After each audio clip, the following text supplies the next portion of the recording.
Welcome to the Secrets of College Planning. I'm your host, Anthony Uva, and today we're going to get some insight in admissions. My guest today is Nilvio Perez. He's the Associate Director for Admissions and Recruitment at Central Connecticut State University. Welcome to the show. Thank you for having me, Anthony. Yeah, no problem. So we're going to go into a little clip of the university before we get started. CCSU is where it's at!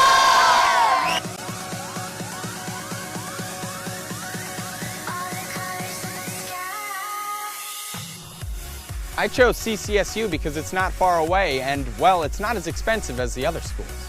This new res hall is awesome, and next spring a new dining hall will open, and after that another big project starts.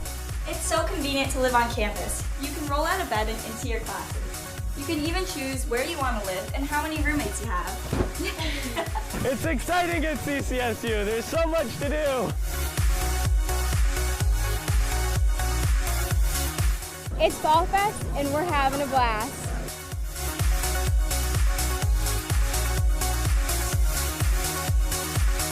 It's pretty easy to make friends here with all the clubs, organizations, and student events like this one here. This campus is amazing. I love this campus. They have so many good spots to study, hang out, and meet up with friends.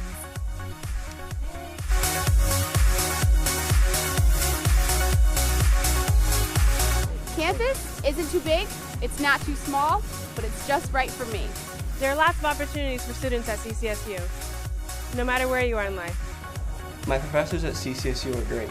If I ever need anything, they're always there for me.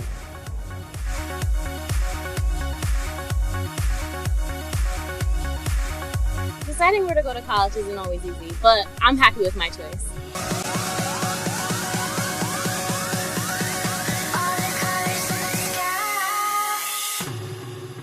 So,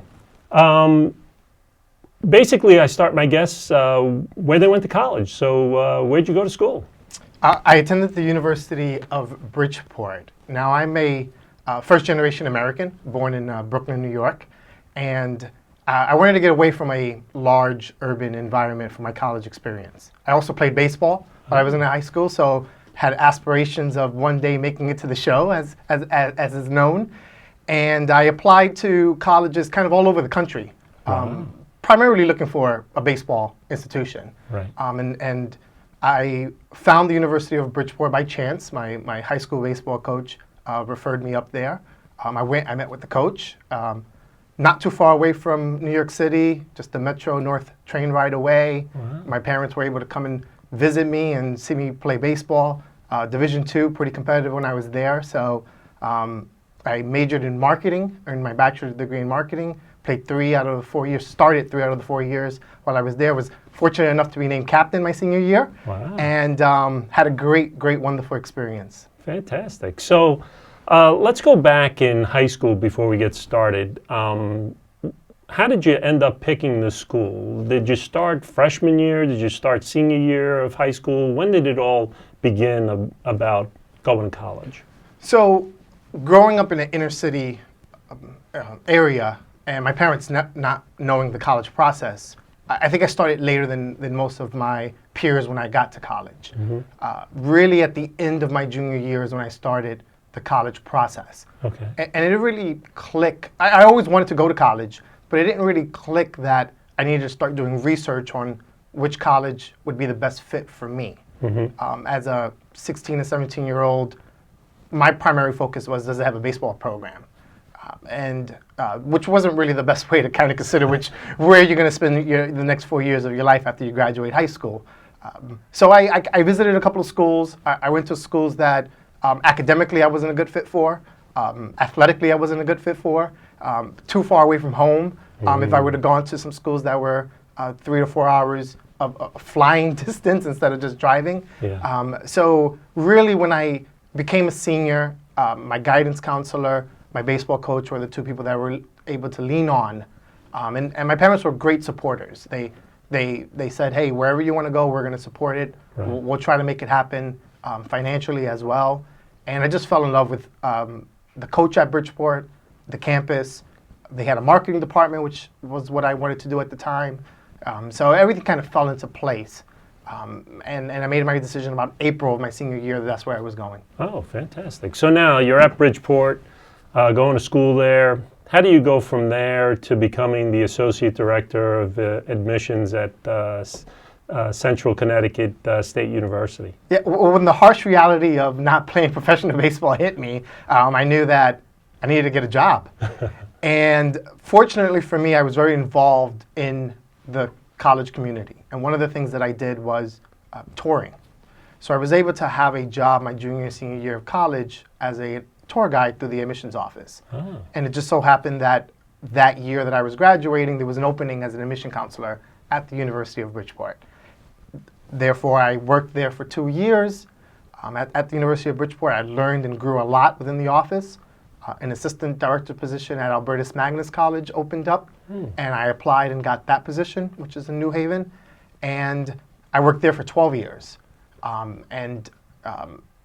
They're a very small institution, and I wanted to see what I can do at a larger institution. Yeah. And an associate position at Central Connecticut State University opened up. So I applied, and I'm very thankful that I was able to get that position as well. So I've been at Central Connecticut State for just over a year, about 14 months now. Wow, fantastic. Yeah. Good. So let's get into admissions. Yeah. So what are some of the requirements that a high school student needs to have to go to a university like Central Connecticut? So we take a holistic approach to admission. So we are looking at the transcript, standardized testing, letters of recommendation, and essay as part of our process. So Central Connecticut State has over 100 academic programs, and we have them broken up into 4 different schools. The requirements change from one school to the next depending on the focus of the school. So for example, our School of Engineering, Science, Technology, and Math, the students in that particular program, we like to see them more focused in the science and math areas within their high school, graduating through to pre-calculus, calculus, physics, various components depending on what their majors are. Mm-hmm. In addition to that, there are math and critical reading or evidence-based reading now that the SAT calls it, scores that we really need to ensure that students will be in the right path to graduate in 4 years. Yeah. So overall, the academic profile is about a 3.0 on a 4.0 scale, and that is a college prep or higher curriculum, honors AP, and for the standardized testing, about an 1110 on the new SATs, which takes in component the critical, or now the evidence-based reading and writing, with addition to the maths SAT score. Now, how many students get accepted every year into the school? We admit about 62% of our applicants each year. So depending on the student situation would really ensure if they're being admitted. Going back to what I mentioned about the holistic aspect, I think not only at Central Connecticut State, but it's a responsibility of an admission person to admit students that they feel will be able to graduate from their institutions. Mm-hmm. So when we're looking at a student's application, we do take into consideration if they've moved within their 4 years, if ninth grade year was a year that kind of dropped their overall grade point average, if they historically didn't test well on the standardized testing, positive contributions to their high school community that can translate to the college community. We're Division I athletics. We have theater, music programs. So there are talent-based initiatives as well that we're looking at. And then, of course, diversity. We want to make sure that we're servicing a very diverse population since we are a state institution. Mm-hmm. Good. So tell me a little bit about financially at the school, because a lot of parents always ask, colleges are expensive these days. How can I go there? Is there any financial aid at the school? Is there anything that people can look at financially as well? Yeah, so it's funny you mentioned that because financial aid is a topic that goes throughout the entire spectrum. Whether you're talking about a high-income family or maybe a single-parent, low-income family, that's a concern for every single person. So Central Connecticut State currently has the lowest tuition of any four-year university in the state of Connecticut. So that's one thing that we're very proud of. But in addition to that, we consider our degree to be a very valuable degree with all the services that are provided, opportunities that students can explore. We have a very large, well-known faculty with over 80% of them have the highest degree within their field. There's 10,000 undergraduates that kind of roam the campus, so there's a lot of action happening on the campus. So one of the things I always advise parents is when they're looking at affordability is, number one, what can you pay out of your own pocket? Financial need changes each year. Financial restrictions changes each year. So planning over the course of 4 years for a degree is very difficult when you can't forecast, well, what a loan rate's going to be in 3 years? Right. What levels will a Pell Grant be at in a couple of years? State institutions or cost. What is the governor going to propose for increasing of tuition or boards at 4-year private universities? So those are very hard things to kind of determine over the course of 4 years. So really starting the process early, I would say as early as 9th grade, looking at non-need programs, whether it's talent-based in the arts or athletically, or whether or writing, whether it's merit-based, based off your academic profile. There's also community service and diversity scholarships. And I think diversity is a word that people think just race, but there's diversity in a lot of different areas. Women in engineering scholarships are becoming huge. That's a gender diversity scholarship that people can consider.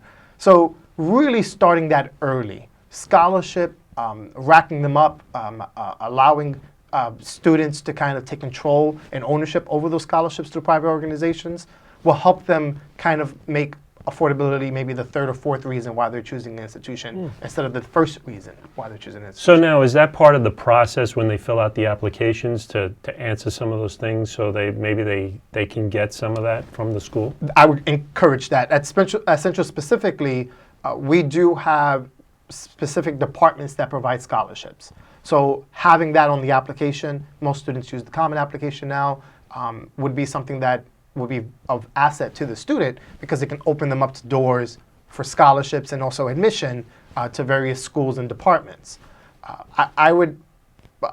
When I was in college, I was told to fill out a brag sheet, which may not be a term that's used as often as it was back then, but a brag sheet is really kind of a professional resume for college admission.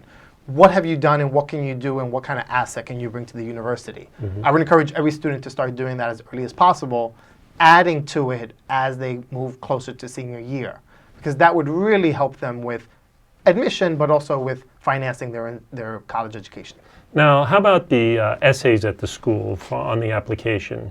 I know that you don't want to hear essays on the peace of the world or anything like that. Tell the parents out there, what type of essays do the admissions representatives usually look for? Great question. So there's a kind of a joke within college admission. You get the essays about the big game or the big injury or the loss in the family. And those are kind of the big threes within college admission that you're reading. And truthfully, those kind of don't stand out. I think the best kind of essays are those that are personal to the student, but allows us as an admission office to kind of get to know the student without having to interview them. Very short and concise would be my preference in terms of writing an essay. We get just over 10,000 applications. So we're reading just over 10,000 essays. And it's very hard to kind of remember all those essays as you're reviewing and trying to make a decision on which students will be admitted into the university.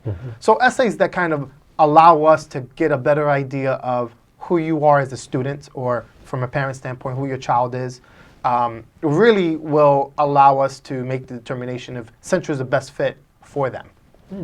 Interesting. It's a interesting concept. There's been so many admissions people that have come onto the show, and they all have a different take on it. Yes. It's very interesting. Now, at the school, do they have different regions for different admissions representatives of where they focus on to come to the school? Yeah, so Central, being one of the state universities in Connecticut, we travel to every county in the state. Now, it's a small state, Right. So that doesn't take much of a staff. However, outside of Connecticut, we travel in southern New York, in central northern New Jersey, the entire state of Massachusetts and Rhode Island is kind of our primary areas of recruitment.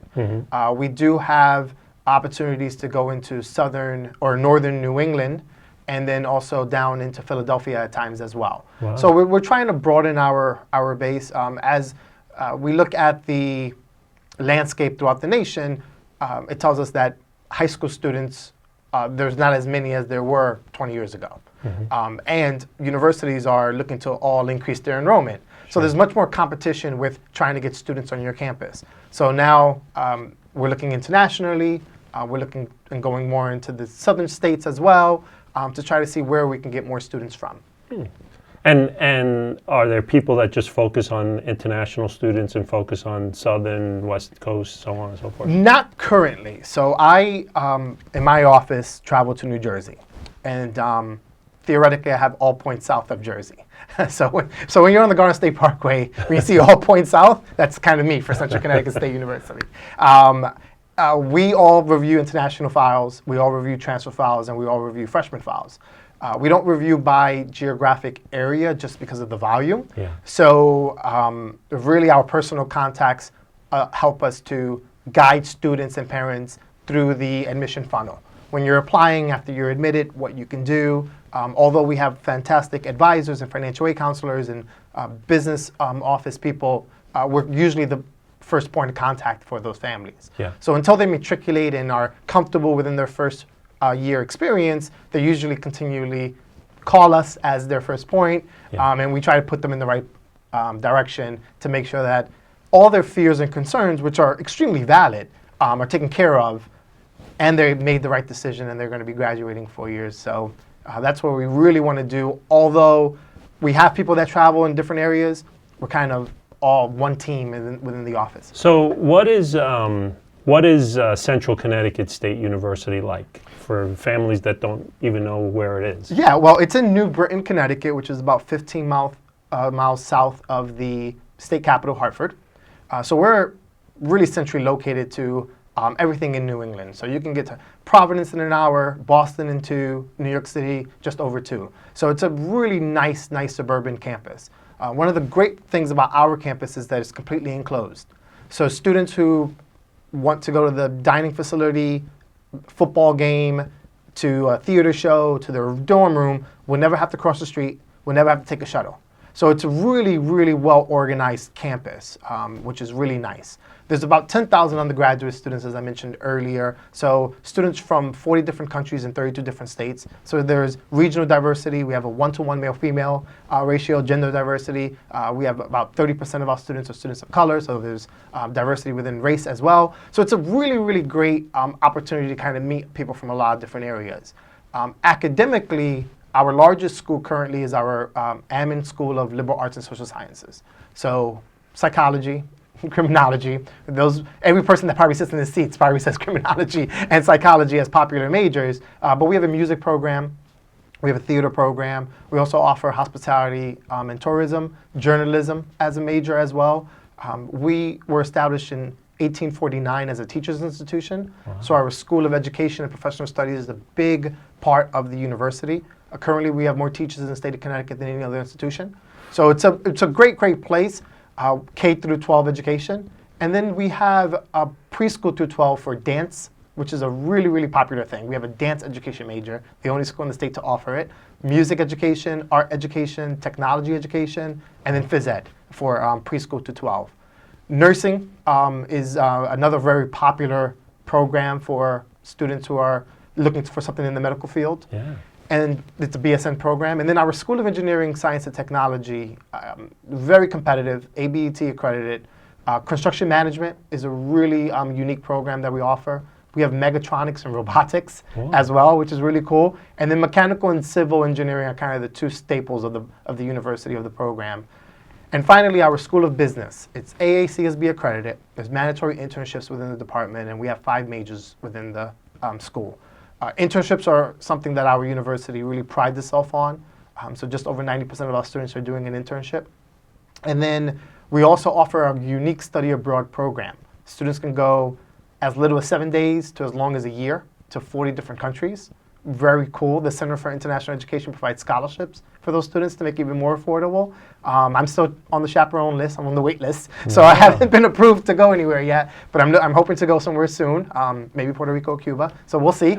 And but I don't get to pick. So, but it's a great opportunity to kind of see the world as a college student. As I mentioned earlier with Division I athletics, so our winter sports had a really good year. Men track and field, women's swimming, both won the NEC. Our women's basketball team currently is in the semifinals for the NEC championship. We have a first-year head coach by the name of Daniel Marshall, who played in the NBA for 18 years. So many people know him, and he's getting his class together. There's Division I football, so Saturday in the fall is like most Saturdays throughout the country in the fall with a lot of camaraderie on campus. Wow. We have 3 theaters as well. So there's a lot of music programs. Our jazz ensemble actually won the Villanova Jazz Festival last May. So they're coming back this year to kind of hopefully regain the title again. So there's a lot of kind of things that students can do. I think one of the nice things about Central is that there's something for everyone there. But it's still very personable in its approach. Average class size is about 25. We have a 16-to-1 faculty ratio. You're able to connect with students, staff, and faculty alike. Our president, Dr. Toro, is very visible on campus, walking around. She was an engineer, so she's very inept in making sure that we are doing things that students want. New buildings are being built on campus. We're renovating some other things. So she's kind of making sure that we're fundraising in the right strategy, but we're also doing things that students want and not just administrators. Yeah, that's fantastic. What are some of the schools that they play against? Locally, Fairleigh Dickinson is in the conference. We play against Bryant, which is in Rhode Island, Robert Morris, Long Island University, and Wagner as well. So some schools within the region, which is nice. So now, what is entailed with an admissions representative? What do they actually do all year? Yeah, that's my wife asks me that all the time. Admission is a very cyclical profession. In the summer most people think it's our downtime, but we're simultaneously trying to finish one class while working on the next class. So there's a lot of programs that we have for students who are starting, just kind of to make sure that, all right, I've paid my bill, but I just want to still make sure this is the right place for me. And so we're working with them to make sure that they have everything that they need in order to have a smooth transition from high school year to freshman year of college. In addition to that, we're planning for the next year. So we're planning our college fairs, our high school visits, our open houses that we have in the fall, our campus visit days. So there's a lot of planning going on during the summer stage. And do you do that yourself? We do. So everything is kind of under our umbrella within admission and recruitment. So each counselor is responsible to create their own high school visit schedule. And then we have one person in the office who filters through all the college fairs and assigns them as needed. Gotcha. We have another person in the office that oversees our events. So she'll create the open house schedule, and invitations will go out in conjunction with working with marketing to promote the event. And during the fall is kind of a whirlwind. We are rolling admission. Our application goes up August 1st. We begin reviewing as early as October 1. Wow. So we're traveling and reviewing application, kind of having a nice balance. So usually I'm in the office 2 days a week and out of the office 3 days a week, just to make sure that the office work and those students who've applied early have a reasonable response. And everything is done online? Everything is done online. So we're not exclusive Common App. We have our own application. However, 98%, I think last year, applied, first-time freshmen applied via the Common App. We do receive a lot of updates via Naviance or the Common application, where guidance counselors are able to upload all the materials. College Board or the ACT is able to send in their information as well pretty easily. So the technology has made it a much easier process for the student and the applicant applying to the colleges. It typically takes us about 2 weeks to review everything. We try to keep that 2-week deadline to ensure that students who apply and get their information are able to receive a decision within 2 weeks. Now, starting October 1st is when you start looking at the fall class, Correct. right? So how long does that go until? That goes until January, February? Well, for us, it usually goes until May. May. Yeah. So when I left for today, we had just about 230 applications that were on the review sheet. So those people we would like to give a decision within 2 weeks. Wow. And every day there's more applications coming in. So there's still a lot of applications, and that doesn't include transfers, which typically they begin applying March or April as they get closer to the end of their semester. So we're reviewing all the way through May for the most part until we have no more space. Oh, geez. Yeah. And that includes space for people on campus for room and board and Correct. so on. Correct. We have 10 residential halls. One is under renovation currently, so there are 9 live on campus. We want to ensure that we give students the opportunity to get a decision back quickly so that they can go ahead and ensure that they have a space on campus. We just built a brand new building which opened up last fall, 2016. Prior to that, there were huge wait lists to get onto the residential campus. And since we've opened up, that was a 650-bed facility. We've been able to kind of ensure that each person coming on campus has a space on campus. Fantastic. Great. Well, we're coming to the end of our show. Okay. And being it's our 75th show that wow. we've done so far, we usually ask our guests, what advice do you want to give to the families out there that, their sons and daughters are ready to go to college? What advice do you want to give to those families? Well, number one advice would be visit. Universities pay a lot of money to make sure that their social media and websites look great. And the materials are going to have great language in it, and everything's going to sound wonderful as you're looking and reviewing at home. Go visit the universities. You have a great opportunity to kind of walk through the campus and get a feel of the culture on the campus. Make sure that it's the right environment for you. I tell students all the time, you're making a 4-year decision. You shouldn't want to make a 1-year decision to transfer out. You're making a 4-year decision. Take your time. Go visit the schools. Keep your families involved. Many times, the reality of we can't afford to send you to that school becomes too late in the process. You're looking at April and student is like, I want to go here. And mom and dad are like, we can't take out a second mortgage to send you there. So visit with your parents, ask these questions. Go out sophomore year. Many schools are now bumping up their visit. Sophomores can go visit. We have sophomore days, junior days. Go visit the university. Don't assume that you know a school because someone down the street went there or because they're in your backyard. Go on a formal visit, ask questions, ask questions, ask questions would be my advice to all students. Great. Well, thank you for coming on the show. I appreciate it. Thank you. Yeah, no problem. So you've been watching The Secrets of College Planning. I'm your host, Anthony Uva. Until next time.